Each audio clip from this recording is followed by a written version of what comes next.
விசேட செய்தி ஒன்றோடு உங்களை இணைத்துக் கொள்கின்றோம். இஸ்ரேல் பிரதமர் பெஞ்சமின் நெதன்யாகு திடீர் சிகிச்சைகளுக்காக வைத்தியசாலையிலே அனுமதிக்கப்பட்டிருக்கிறார். அவசர சிகிச்சைகள் தொடர்பிலான தகவல்களோடு உங்களை இணைத்துக் கொள்கிறோம். இஸ்ரேல் பிரதமர் பெஞ்சமின் நெதன்யாகு சிறுநீரகத்தில் ஏற்பட்டிருக்கக்கூடிய விசேட தேவை நிமித்தம் ஒன்றின் காரணமாக அறுவை சிகிச்சைகளுக்கு உட்படுத்தப்படும் நோக்கில் ஜெருசலமில் உள்ள வைத்தியசாலை ஒன்றில் அனுமதிக்கப்பட்டிருப்பதாக சர்வதேச செய்திகள் தெரிவிக்கின்றன. சிறுநீர் குழாயில் ஏற்பட்டிருக்கக்கூடிய ஒரு விதமான ஒரு அறுவை சிகிச்சைக்கு உட்படுத்தப்பட வேண்டிய ஒரு நோய் நிலைமை காரணமாக அவர் அவசரமாக வைத்தியசாலைக்கு எடுத்துச் செல்லப்பட்டிருப்பதாக சர்வதேச செய்திகள் தெரிவிக்கின்றன. பலத்த பாதுகாப்போடு அவர் ஜெருசலம் வைத்தியசாலையில் அனுமதிக்கப்பட்டிருக்கிறார். ஜெருசலத்தில் அவர் தொடர்ந்து பல நாட்கள் தங்கியிருந்து சிகிச்சை பெறுவார் என்று எதிர்பார்ப்பதாக சர்வதேச செய்திகள் தெரிவிக்கின்றன.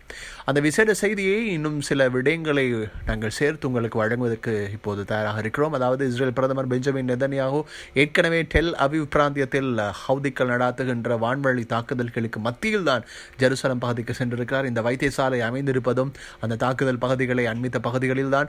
ஜெருசலம் வைத்தியசாலையில் உங்களுக்கு தெரியும், இஸ்ரேல் பிரதமர் பெஞ்சமின் நெதன்யாகு அனுமதிக்கப்பட்டிருக்கக்கூடிய காலப்பகுதிக்குள் அவருக்கு பலத்த பாதுகாப்பு வழங்கப்படும் என்று தெரிவிக்கப்படுகிறது.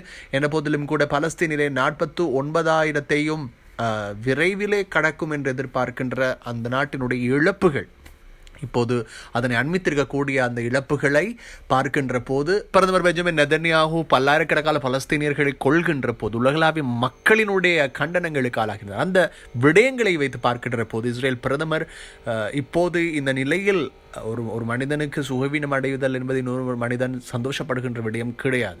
ஆனால் இஸ்ரேல் பிரதமர் பெஞ்சமின் நெதன்யாகு அந்த அளவுக்கு மக்களினுடைய விமர்சனங்களை சம்பாதித்திருந்தார். அந்த அளவுக்கு மக்களினுடைய அவர் ஒரு எதிரியாக பார்க்கப்பட்டார். காரணம், அப்பாவி பொதுமக்களையும் சிறுவர்களையும் கொள்ளுகின்ற போது அவர் எந்த விதமான ஒரு பயமும் இல்லாமல் துணிவோடு செயலாற்றிய விதம் அது மக்களினுடைய எதிர்ப்பை சம்பாதித்திருந்தது. மிக முக்கியமாக உலகளாவிய முஸ்லிம்கள் அவரை மிகுந்த வேதனையோடு ஒரு நபரான பார்த்தார்கள். மிக முக்கியமாக பலஸ்தீன மக்களினுடைய அடாவடித்தனங்கள் அவர்களுக்கு எதிரானது, மிக முக்கியமாக அவர்கள் எதிரான தாக்குதல்கள், இவைகள் அனைத்தையும் திட்டமிட்டு நடாத்திய ஒரு சம்பவத்துக்கான காரண பொறுப்பு இஸ்ரேல் பிரதமரையே சாரும். ஆகவே இப்போது இஸ்ரேல் பிரதமருக்கு எதிராக ஏற்கனவே அந்த நாட்டினுடைய உள்நாட்டு எதிர்ப்புகள் கிளம்பி இருக்கின்றன. அவருக்கு எதிராக அந்த நாட்டினுடைய அரசாங்கத்திலே வரவு செலவு திட்டம் பாரிய சரிவை கண்டிருக்கக்கூடிய நிலையிலே, அவரினுடைய ஆளும் கட்சி உறுப்பினர்களை அவருக்கு எதிராக வாக்களித்திருக்கக்கூடிய நிலையில், மன உளைச்சலில் இருக்கக்கூடிய நிலையில், புதிய ஜனாதிபதியாக அமெரிக்காவில் தேர்ந்தெடுக்கப்பட்டுள்ள டொனால்ட் ட்ரம்ப் தெரிவிக்கக்கூடிய 20ஆம் திகதிக்கு முன்னரான போர் நிறுத்த ஒப்பந்தம் தேவை என்ற ஒரு விடயம் முன்வைக்கப்பட்டிருக்கக்கூடிய நிலையில் இவ்வாறு வைத்தியசாலையில் அனுமதிக்கப்பட்டிருக்கிறார். இது மிக முக்கியமான ஒரு விடயமாக இருக்கிறது. இஸ்ரேல் பிரதமரினுடைய தனிப்பட்ட விடயமாக இது இருந்தாலும் அவர் இஸ்ரேல் இப்போது இருக்கக்கூடிய சூழலில் இப்படி ஒரு தலைவர் அங்கே செல்கிறார் என்பது மிக முக்கியமாக இறைவன் மிக பெரியவன் என்பதனை தான் உணர்த்துகிறது.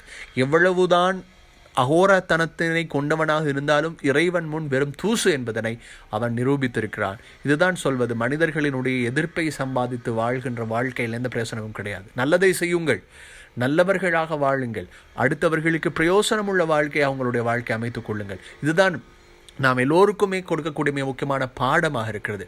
இஸ்ரேல் பிரதமருக்கு இப்போது நடந்திருக்கக்கூடிய இந்த விடயம் என்பது ஒரு பேசு பொருளாக மாறுவதற்கு காரணம், அவர் ஒரு நல்ல மனிதராக இருந்தால் அவருக்காக நிறைய பேர் அவருக்காக நல்ல பிரார்த்தனைகள் இணைத்து கொண்டிருப்பார்கள். ஆனால் இப்போதைய தருணத்தில் இஸ்ரேல் பிரதமர் பிரார்த்தனைகளை விட அவருக்கு எதிரான விடயங்களை தான் அவர் சம்பாதித்திருக்கிறார். ஆகவே இஸ்ரேல் பிரதமரினுடைய சுகாதார நிலைமைகள் இப்போது பார்க்கின்ற போது அவர் சற்றே பலவீனமான நிலையில் இருப்பதாக தெரிய வருகிறது. அவரினுடைய அறுவை சிகிச்சைக்கு பிறகு அவர் எப்படிப்பட்ட ஒரு சூழலை எதிர்நோக்க போகிறார் என்பதும் தெரியாது. இஸ்ரேல் பிரதமரினுடைய அடுத்து அவர் மீண்டும் பதவிக்கு வரும் வரை யார் அந்த ஆட்சி பொறுப்பை, அதாவது முக்கியமான தீர்மானங்களை எடுக்கின்ற இடத்தில் இருக்கிறார்கள் என்பது தொடர்பில் எல்லாம் இதுவரை அறிவிக்கப்படவில்லை.